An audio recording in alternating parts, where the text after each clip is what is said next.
tough contract proposal in Warwick. We need to look at it.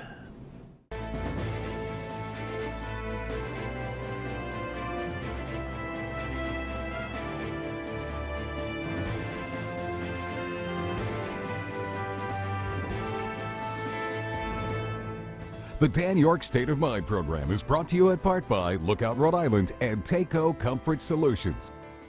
When I say tough, it's tough for the taxpayers, but I think the taxpayers are once again unwitting to the idea that they might be getting it right up the old wazoo. Nice to have you in. Thanks very much on this warm evening, soon to be cold evening, soon to be snowy morning tomorrow. New England weather, you gotta love it. Ken Block, statewide watchdog, former gubernatorial candidate, and Rob Cote, Warwick watchdog, here to talk to us about this firefighter deal. And of course, there's been a history on the Warwick firefighter contract issues and side deals and potential federal investigations and that kind of a thing. But there is some language in the proposed agreement that was announced by the mayor, Joe Solomon, a month and a half ago that is alarming. I mean alarming. The numbers alone are problematic, but the language is outrageous, and we're going to take a look at it coming up here momentarily. In the meantime, headlines: Washington, yet another movement toward formal impeachment by crafting articles. The network had this morning. To take an oath to protect and defend the Constitution. House Speaker Nancy Pelosi and Democratic chairs investigating the president announced 2 articles of impeachment. The first, abuse of power, stems from their argument President Trump pressured Ukraine to announce an investigation into political rival Joe Biden. That is exactly what President Trump did when he solicited and pressured Ukraine to interfere in our 2020 presidential election. The second charge against the president is obstruction of Congress for blocking White House officials from testifying, as well as access to documents. If allowed to stand, it would decimate Congress's ability to conduct oversight of this president or any other in the future. The articles of impeachment against the president are narrow in scope, in part to garner support from more moderate Democrats. There's no mention of bribery, extortion, or obstruction of justice. President Trump once again tweeted witch hunt and insisted he did not pressure Ukraine. House Republicans denounced the impeachment process as predetermined and partisan. They wanted to overturn the results of the 2016 election, and so they were committed to impeaching him, regardless of the facts. That's been going on from day one. The Judiciary Committee is expected to debate its 2 articles of impeachment later this week, with a full House vote expected next week. You know what's interesting about this? You can argue the case of Ukraine as much as we want to. I think most of us would rather not. But I don't know how the president beats, not how the Senate tries him and relieves him on the idea that he didn't cooperate with Congress at all in this investigation period, not whatsoever. He's the only president ever that has refused every subpoena and every charge that Congress has, and that alone, in terms of balance and separation of powers within the Constitution, is enough to run the guy. You can't ignore, I don't care if you think Congress is nuts and partisan, you can't ignore Congress's efforts to get to the bottom of any matter. So you can take the Ukraine situation and put it over there. The point of the matter is he hung a moon to Congress this entire way. And that ought to be something that gets its own discussion. In the meantime, the dysfunction mitigated itself this morning when Democrats announced that they were signing on to the U.S.-Mexico trade agreement. This is the USMCA that the president has been touting. The Democrats say that they ate the president's lunch, that they crafted it the way they wanted to. The president's saying that he got everything that he wanted. And that's kind of like old-fashioned politics, right? I mean, that's the stuff that we used to remember. Yep, compromise, and one side got the best of the other, but somehow a deal got done. So there are remnants of American democracy still in play here. All right, let's get to the subject matter at hand. The Warwick firefighter contract approved. It's a tentative agreement that Mayor Solomon has made with the firefighter union, and there is a vote coming up. Well, there's a presentation December 16th, which is next week. Rob Cote, Ken Block here. That's what's on the schedule, right? December 16th, 5 p.m. 5 p.m. Wow. Yeah. This contract language is incredible. We're going to dig into it in the second segment, but one of the things we talked about yesterday on the radio, and I just want to see if we can hone in on this. We kind of walked into it. We don't even know if the councilors will have read or briefed this contract before they vote on it. That's correct. Correct. There's been kind of a bad habit in the city of Warwick of folks really not reading what they're approving. Thus, some of the controversies with side deals. The fire department's contracts is still under some. I think, Eric, we got a headline here about federal investigation on the current contract, which expired but which they're operating under, whereby side deals for overtime and vacation and pension, correct? Sick time. Sick time, I'm sorry, sick time, overtime, and what is it? Sick time, overtime, and vacation time. And vacation time. Anyway, components to the agreement which were ratified not by the city council but which were done on the side, and there's a whole rigmarole. And Mayor Solomon is casting at least a brand out there that he's fixing those problems with this new agreement. But what's really fascinating to me is that there are other places, states, where municipalities are required to do 3 readings of a financial document before they pass it. So it's introduced, they brief it, they ask questions about it, then the next week there's one, there might be some adjustments, because hey, what do you think of this, and blah, blah, blah. Not here. No, in Warwick, the plan is that they're going to introduce the contract to the council this coming Monday night, and the council is supposed to vote on it. And Dan, there's absurd. a history. The history is that typically, And not all of them have read it, right, Rob? Oh, that's for sure, because I've spoken to several of them. But there's a history in Warwick where they get the tentative agreement just hours before they're supposed to vote on it. Hence, they don't go through it line by line. They have certain clauses in a tentative agreement. They're not related to the actual contractual documents. And when they go back to the firefighters, as you know, some wording gets changed here and there. But in this contract, the residents, I mean, I'm really concerned about the language in this contract, and I believe that it's going to have ramifications far into the future in all types of legal realms. I mean, this contract, this language has got to be illegal. And in any contractual agreement with the city, since when does the language of the contract usurp the city laws and the ordinance? We're going to get to that. We're going to get to. I'm going to show you some of the language. But in essence, Ken, why don't you highlight for me some of the financial problems that exist with this contract? Yeah, there's two big ones. The first one is the city, through ordinance, closed their old pension plan, which was very expensive and had very generous benefits, and they made all their new employees go into a new pension plan which was less generous. Bottom line is that while the police agreed to do it and did it, and while the municipal employees agreed to do it and they did it, the firefighters finagled somehow not putting that into their contract, claiming, hey, we never agreed to it, so therefore we haven't done it. And Mayor Solomon, instead of going to court to protect the taxpayers' interests in this circumstance, where I believe the city has a strong case to say the firefighters should have been in this new plan, he's saying, well, okay, you can go, all you guys can go into the old plan. The mayor has agreed that that's a $2.8 million current cost for the time that's gone by from when those employees went into the new plan to be backed out. My rough estimate moving forward is that it could be up to an $8 million forward-looking cost for taking all of these employees and paying the richer benefits to them over the course of their lives. Well, there's $300,000 or $400,000 here and there in contributions to health care, and there's a couple of trade-offs back and forth that have highlighted the coverage of this. The mayor put out a press release, the tentative agreement. By the way, the city council president hadn't even read the tentative agreement when it was announced, which I think is crazy. And we've already been checking since our radio show yesterday. We've been checking with city councilors, many of whom have not even seen the agreement. You got the agreement because you did a public records demand for Right. it. As soon as Mayor Solomon released the information that he had a tentative agreement, it became a public record, and I immediately asked in my access to public records, and I received it a few days later. Can you imagine that the communication in the city of Warwick is so slipshod in terms of just everybody knowing what's in the pipeline? Well, look, for the huge mess that's happened over the last 2 years that Rob helped to uncover, Still not, right? not brought to any kind of no closure. resolve. No closure.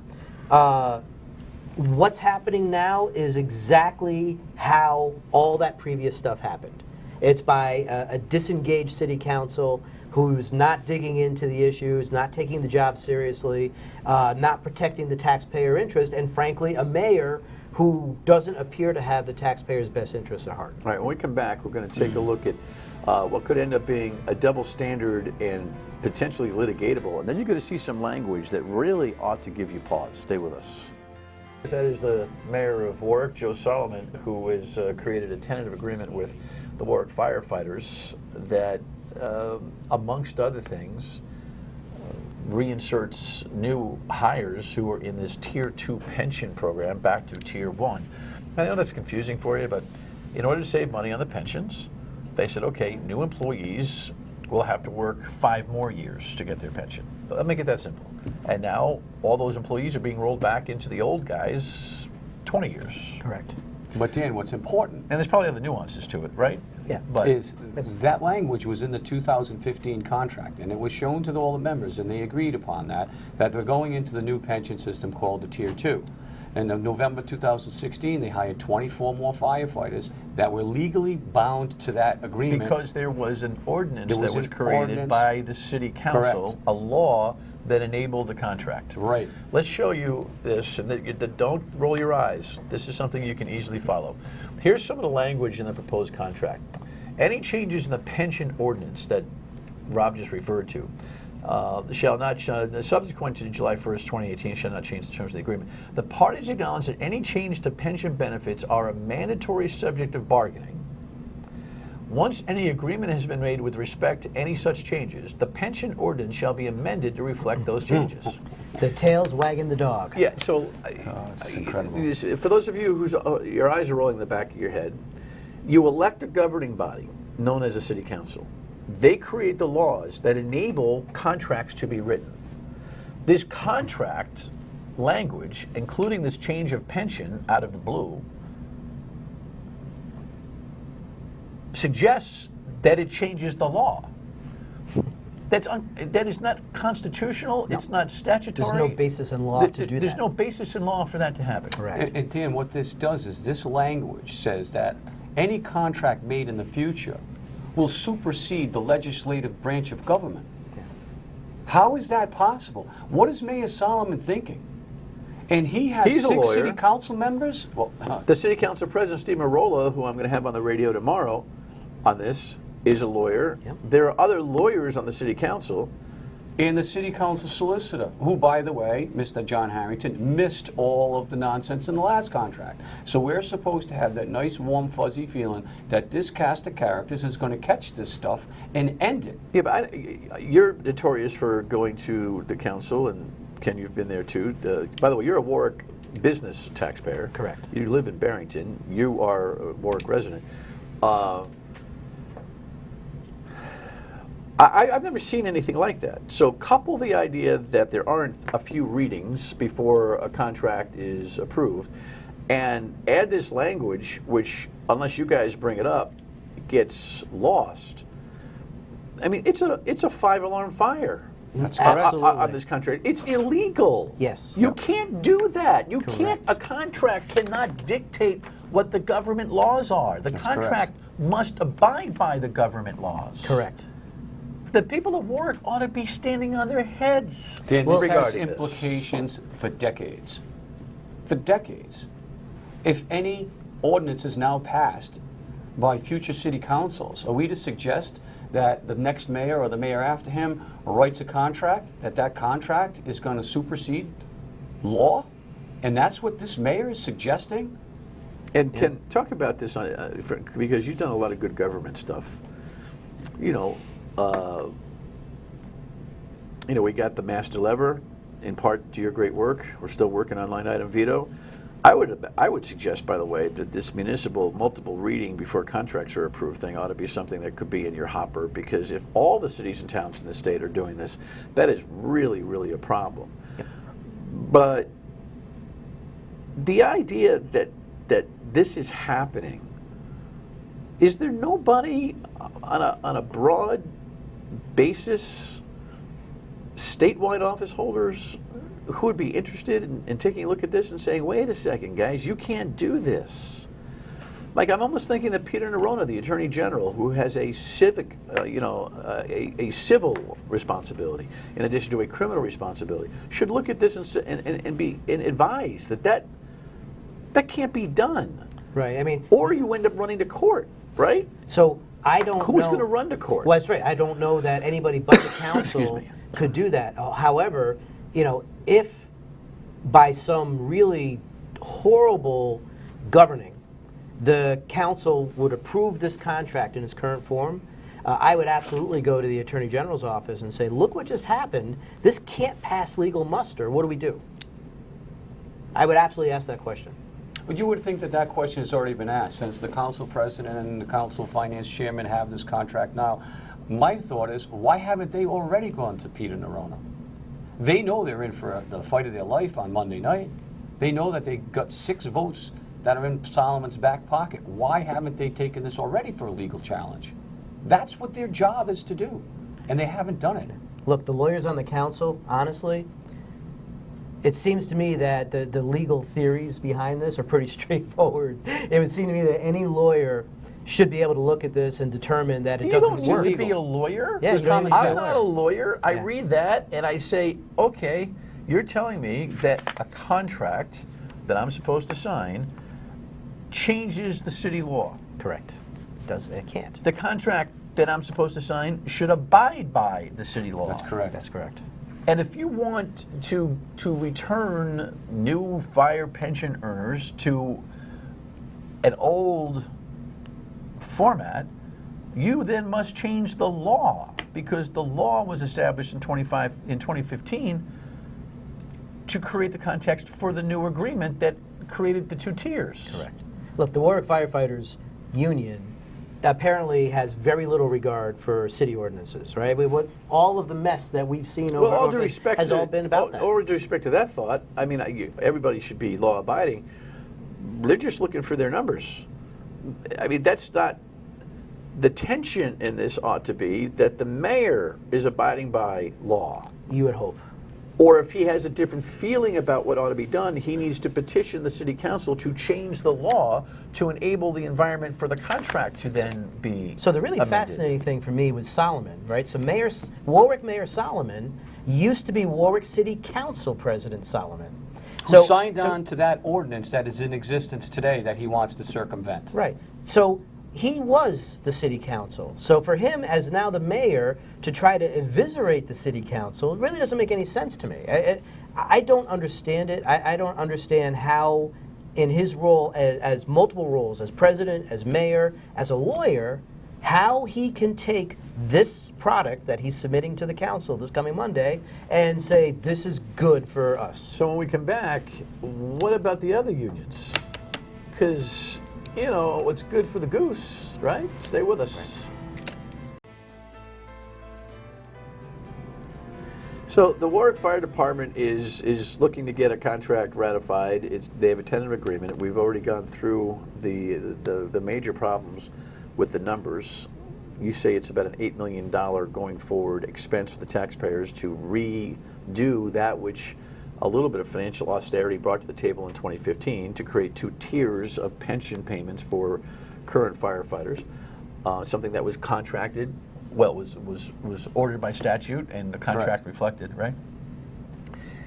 Am I missing something here? If the firefighters get a tier 2 back into tier 1, in other words, everyone's back to the same thing that the veterans have had, what happens to the police and the public works? Didn't they too have a tier 2 system created for them? At the same time. Yeah. So I think one would really be able to argue the case that if you're rolling back employees that were signed on after this ordinance went into effect for the fire department, then the police and the DPW would probably have standing in court to say, hey, we want the same. I mean, it's common sense, right? So the question that I have, Dan, is that through lots of pain, this Tier 2 system, this new pension system was put in place. And it was put in place for one reason, because we were told that the way the system is unsustainable, and this will enhance the fiscal stability of the community. So my question to the mayor is, what he's doing, does he feel that undoing this is going to increase the fiscal stability of the community? Well, he'd say, hey, listen, not. there's a couple of percentage increase. There's a little bit of an increase in from the salary of firefighters to their health benefit program. Of course, the city of Warwick is playing a tightrope game there with that. They have no trust fund for their health benefits for their public employees. No, we have $500 million worth of unfunded liabilities with not one penny in the account to sustain it. Not one penny. Meaning there's no savings for this liability. It's a pay-as-you-go. You bill the taxpayers, and that's what it is. Right, and he's trying to introduce this OPEB pension fund, right, which in 2012 he vehemently opposed. Well, actually it was 2014. He vehemently opposed it, saying that it's a play on numbers, and we really have no idea of what kind of savings that we're going to see. OPEB is other post-employment benefits. It's the health plan. It's the health plan. What's the political dynamic of this? What happens to a mayor who, when he was councilor, seemed to be at least a formidable voice of reason and fiscal discipline, who is replacing the guy that the council used to say gave the store away? That would be Scott Avedizian, and now is like one-upping Scott Avedizian. Yeah, I can't tell them apart. I can't tell them apart. Their actions, Solomon's actions in the last 2 years, are, to me, completely the same as the actions that Warwick's mayor Avedizian had before him. I can't tell them apart. Yeah, but to unwind that which even happened under Avedizian, pension reform of a sort, to create another at least system, a step in the right direction, and longer time to work for newer employees, to wind that back and to create. For some reason, there are city councilors and taxpayers who think that the headline that Solomon got on a tentative agreement press release, that it was a revenue-neutral agreement. No way. It's not even close. Not even close. Not even close. I mean, it's a big burden for the taxpayer. If the police and municipal employees are successful, and if they sign the contract and the firefighters go backwards in their pensions, and the police and municipal employees also go backwards in their pensions, it could be a $30+ million hit to the city of Warwick. All right, stay tuned. We're going to do our best to follow up. I would be at this meeting if you live in Warwick, 5 o'clock. 5 o'clock? Well, that's the finance meeting, but that's when you need to be there. 5 o'clock on a Monday night. Well, you could broadcast live. It's your taxpayer dollars. Right back. Seriously, every community in this state needs to review how they pass contracts. You know, as a Cub reporter back in New Jersey back in the day, I used to go to municipal meetings and, okay, here's the first reading. We'll read it again in 2 weeks. Okay, here's the second reading. We'll pass it again in 2 weeks. It took a month to pass contracts like this. In Rhode Island, they slip it in, councilors sleep through it, they pass it, and then they wonder what in the heck hit the taxpayers. By the way, this whole statutory thing in Warwick, man, that's a crime. See ya. Good night.